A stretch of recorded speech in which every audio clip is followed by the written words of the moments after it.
नमस्ते, आप सभी का स्वागत है मेरे इस चैनल में चिराग एस्ट्रोलॉजी। और हम बात करेंगे शनि जो वक्री हो रहे हैं 30 अप्रैल से 18 सितंबर तक, तो उसके क्या इफ़ेक्ट्स रहेंगे हर राशि और लग्न के लिए। तो राशि और लग्न का आप जो भी वीडियोस देखें उसमें राशि का भी देखिए और लग्न का भी देखिए, और दोनों के हिसाब से अपना एक बनाइए एक चार्ट या पेपर पे नोट कीजिए पॉइंट्स, और वो दोनों को फॉलो कीजिए। अब हम बात करेंगे मीन राशि और लग्न की। मीन वालों का क्या है कि लास्ट में नंबर आता है, तो वहाँ से भी मैं शुरू करता हूँ, एक एक आगे से भी पीछे से भी, दोनों तरफ से एक एक बनाता जाऊँगा, सो दोनों राशियों को ज़्यादा वेट ना करना पड़े। तो मीन राशि और लग्न यानी कि 12 नंबर कुंडली में फर्स्ट हाउस में लिखा है तो लग्न है मीन पाइसेस, एंड अगर 12 नंबर के साथ चंद्रमा भी है तो आपकी राशि मीन है। शुरू करते हैं। उसमें यह है कि जो आपका शनि है वो कर्मस्थान में चल रहा है जहाँ पर 9 नंबर लिखा है। अब वहाँ पर वो वक्री हो रहा है, तो कुंडली में शनि की पोजीशन देखिए आपके बर्थ चार्ट में, वो कितना स्ट्रॉन्ग है, वो किस स्थान का ओनर है। तो वो आपके 11th एंड 12th हाउस जहाँ पर 10 और 11 लिखा है वो मकर और कुंभ राशि है, उसका मालिक है। और कुंडली में कहाँ बैठा है वो भी देखिए, उसकी पोजीशन उच्च स्थिति में है, नीच राशि में है, या फिर नॉर्मल किसी और राशि में है, किसके साथ बैठा है वो सारा देखिए। एक चीज़। दूसरा, ये गोचर का जो शनि है वो कर्मस्थान में है, वक्री हो रहा है। मीन राशि के लिए जो कुंडली का शनि जिनका वक्री है उनके लिए बहुत अपॉर्चुनिटीज़ वो क्रिएट करेगा आपके लिए लाइफ में। अब तक जो नहीं हुआ है वो सारा ये शनि क्रिएट कर सकता है रिलेटेड टू कर्मस्थान। मतलब आपके कर्म से वो कनेक्ट होगा आपके जीवन में। जो अब तक आप किसी चीज़ की राह देख रहे हैं या कुछ करना चाहते हैं, या आपको वो मकाम नहीं मिला, या वो चाहे जॉब हो, बिजनेस हो, कुछ भी हो, ये वक्री शनि आपको उस जगह पर ले जाएगा।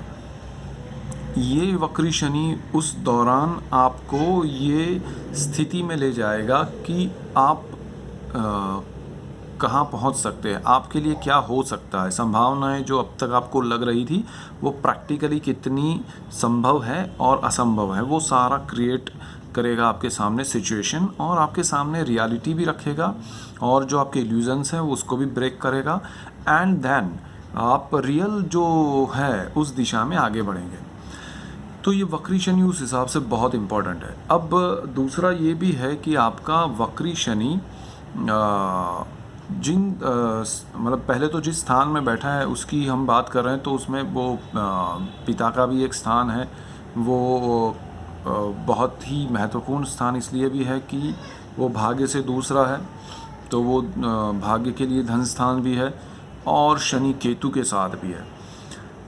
तो कहीं ना कहीं आपकी जो सोच है उसमें ये शनि वक्री होने के बाद डेप्थ में ले जाएगा। एक गहन आपकी सोच बनेगी, आपकी सही दिशा में सोच बनेगी कि व्हाट इज़, मतलब फोकस्ड, आपका फोकस वापस आएगा वक्री शनि में, और आप रियल दिशा में, जहाँ पर इल्यूज़न नहीं है, जहाँ पर भ्रम नहीं है, जहाँ पर कॉन्क्रीट बातें हैं, सच्चाई है, ईमानदारी है, हकीकत है, ऐसा नहीं है कि बस सपनों की दुनिया है, ऐसा नहीं। तो वहाँ पर आपको ले जाएगा जहाँ सच्चाई है, ईमानदारी, कॉन्क्रीट है, सब चीज़ें वहाँ पर। तो ये शनि उस मायने में आपके लिए बहुत इम्पोर्टेंट है, और आप को आत्मा की आवाज़ भी सुनाई देगी, उसको फॉलो करना है। शनि उस मकाम पे आपको लेके चल रहा है, आपको उसको अवॉइड नहीं करना है, उस समय को जाने नहीं देना है। तो मीन राशि और लग्न के लिए ये बहुत महत्वपूर्ण समय है उस हिसाब से। दूसरा, आपका ये शनि जो है वो केतु के साथ होने की वजह से आपके जो अप्रोच होंगे वो आम नहीं होंगे, बहुत ख़ास होंगे। आप हर चीज़ में, हर नज़रिए में आपका एक अलग थॉट होगा, आपका एक जो आपके मन में जो बातें अब तक चल रही थी, जो आपको नहीं समझ में आ रही थी, उसको आप बयां कर पाएंगे, उसको आप समझ पाएंगे, और आपके उन थॉट्स में कहीं ना कहीं किसी एक बड़ी एक थियोरी रहेगी, एक बड़ा सा कुछ इंडिकेशन रहेगा, बड़ा सा कुछ मैसेज रहेगा। तो ये डेप्थ वाले थॉट्स आपको आना शुरू हो जाएंगे, ऑलमोस्ट ये समय शुरू हो गया है। तो वक्री में जब शनि जाएगा तो उसके इफ़ेक्ट्स और स्पीड में होंगे। अब ये शनि है, वक्री हो रहा है, तो बहुत से लोग, क्योंकि ये स्थान जो है वो कोर्ट का भी है, जॉब का भी है, कर्मस्थान भी है, गवर्नमेंट जॉब में भी जो लोग जाना चाहते हैं उनके लिए ये बेस्ट टाइम है। उनके लिए ये शनि गवर्नमेंट से बेनिफिट करा सकता है, सरकार उनके लिए कुछ कर सकती है, सरकार उनको अप्रोच कर सकती है। वो सरकार से कोई बड़े जैसे बिज़नेस में है कुछ लोग, तो टेंडर्स वेंडर्स जो कि उससे कुछ बेनिफिट होता है, तो वो बिज़नेस उस टाइप का हो तो उनको बेनिफिट होगा। बहुत से लोग गवर्नमेंट जॉब के लिए ट्राई कर रहे हैं या गवर्नमेंट जॉब में हैं बट पोजीशन नहीं है, वो उनको अभी तक वो पावर नहीं मिला है या प्रमोशन नहीं मिला है या वो सैलरी में बढ़ोतरी नहीं मिली है। सैलरी में कम उस पर कहूँगा, लेकिन वो पोजीशन पावर में बढ़ोतरी ज़रूर होगी और इसी वजह से बाय डिफ़ॉल्ट आपका सैलरी में इफ़ेक्ट पड़ेगा, बट पोजीशन आपको मिलेगी, जो आपको मन की इच्छा है वो पोजीशन मिलेगी। इसलिए ये शनि को फॉलो करना आपको ज़रूरी है। अब शनि की जो दृष्टियां हैं वहाँ से तीसरी दृष्टि वो करेगा तो कर रहा है, और वो है आपका कुंडली का 12वां स्थान जहाँ पर 11 नंबर लिखा है। तो वो विदेश भी आपको भेज सकता है, विदेश के लोग आपको मिल सकते हैं, आपको बहुत बड़ा एक बेनिफिट मिलेगा विदेश के लोगों से। वो आप हर किसी के लिए अलग हो सकता है। किसी को विदेश में कोई दोस्त मिल जाए जो उसको सपोर्ट करे कि वहाँ रहने के लिए या कुछ काम दिला दे, या कोई विदेश से आकर आपके लिए कुछ करें कि भाई यार आप कुछ करो, मैं ये इन्वेस्टमेंट करना चाहता हूँ और आपके थ्रू करना चाहता हूँ, तो वो पॉसिबिलिटीज़ हैं। आपकी कंपनी, आप जहाँ जॉब कर रहे हैं वो आपको विदेश भेजे, या आप खुद विदेश की किसी कंपनी के साथ टाई अप करके अपने बिज़नेस को इंपोर्ट एक्सपोर्ट में बदल सकते हैं, वो चीज़ हो सकती है। और जो लोगों के कोर्ट से रिलेटेड केसेस चल रहे हैं उनको भी यहाँ पर जीत मिल सकती है, अच्छा एक पॉजिटिव रिजल्ट मिल सकता है, वो बहुत अच्छा है।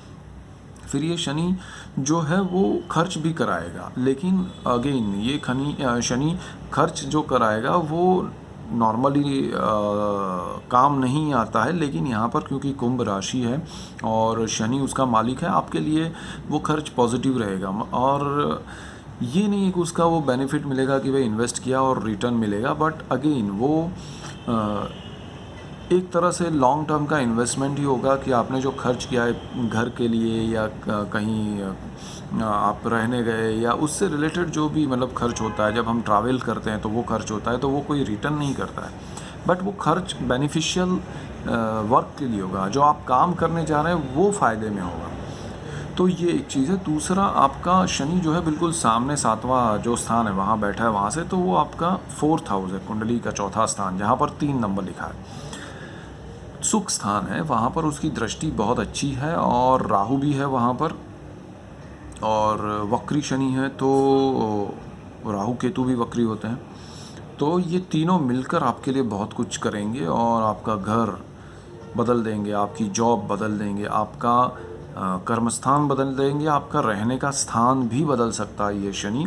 और जिनकी कुंडली में ये सारे रिजल्ट्स देखिए, समझ के ये चलेगा कि जिनकी कुंडली में वक्री शनि है बर्थ चार्ट में, जन्म कुंडली में, उनके लिए स्ट्रॉन्ग इफेक्ट्स करेगा, सीधा सीधा इफेक्ट देगा। और जिनकी कुंडली में जन्म का शनि वक्री नहीं है उनके लिए कम इफेक्ट्स रहेगा, लेकिन रहेगा कंपेरेटिवली वक्री वालों से कम रहेगा, बट बहुत ज़्यादा रहेगा दूसरे लोगों से आपका, क्योंकि कर्मस्थान में शनि है, 4th हाउस में राहु है, तो और दृष्टि भी है शनि की, तो डेफिनेट आपके लिए वो मकाम हासिल करवाएगा कि आप यहाँ रहो, आपके लिए सही जगह ये है। तो राहु और शनि का कॉम्बिनेशन आपको अपनी एक दिशा में ले जाएंगे कि भाई ये आप कहाँ घूम रहे हो, आप यहाँ रहो, ये जगह आपके लिए अच्छी है, ये एरिया आपके लिए अच्छा है, ये जॉब के लिए ये स्थान अच्छे है, आपके लिए अच्छा है। तो ये सारे चेंजेस वो कराएगा और वो अच्छे होंगे। थोड़ी तकलीफ़ होगी क्योंकि काफ़ी समय से जहाँ आप रहते हैं या जॉब करते हैं वो बदल सकता है। दूसरा, आपके लिए जो है वो अपनी 10वीं दृष्टि से 7वें स्थान को देख रहा है, जो आपका पार्टनरशिप का है, जो आपके लाइफ पार्टनर का है। तो 7वां जो स्थान है उससे रिलेट करते हुए बहुत से लोगों की शादी नहीं हुई है, सगाई नहीं हुई है, रिश्ता नहीं हुआ है, तो उनके लिए बहुत अच्छा समय ये शनि ला सकता है। और बहुत से लोगों के रिश्ते हो गए हैं, शादी हो गई है, लेकिन वो खुश नहीं है, उनके लिए तकलीफ़ है। तो ये शनि रिश्ता तोड़ भी सकता है। और ख़ासकर जिनका शनि वक्री नहीं है जन्म का, उनको ये वक्री शनि नेगेटिव रिजल्ट्स दे सकता है, उस सेंस में कि आपको दुख होगा कि ये रिश्ता टूट गया, ये बिज़नेस छूट गया, बिज़नेस पार्टनर छूट गया, बट अल्टीमेट रिजल्ट्स अच्छे होंगे कि वो छूटना था इसलिए छूटा है, आपको अच्छा लगता है इसलिए आपको दुख होगा। सो ये एक चीज़ है। और बाकी ये वक्री शनि आपके लिए जो भी चीज़ें कर रहा है उसके इफ़ेक्ट्स जब भी 1 महीने मतलब 30 अप्रैल से 31 मई तक आपको बहुत कुछ समझ में आ जाए, तो फिर आप उस हिसाब से चलिएगा कि आने वाले समय में भी उसके इफ़ेक्ट्स ऐसे ही रहेंगे और वो बढ़ते जाएंगे। तो वो समझना आपके लिए ज़रूरी है। और ये लॉन्ग टर्म के होंगे, ये 15-20 साल तक आपको इफ़ेक्ट करेंगे, उस हिसाब से आपको चलना है। सो ये मेन पॉइंट्स है। और उसके बाद हम नेक्स्ट राशियों पे जाएंगे। So that's it for today. Keep watching Chirag Astrology. Thank you for watching. God bless you and good bye. Thank you.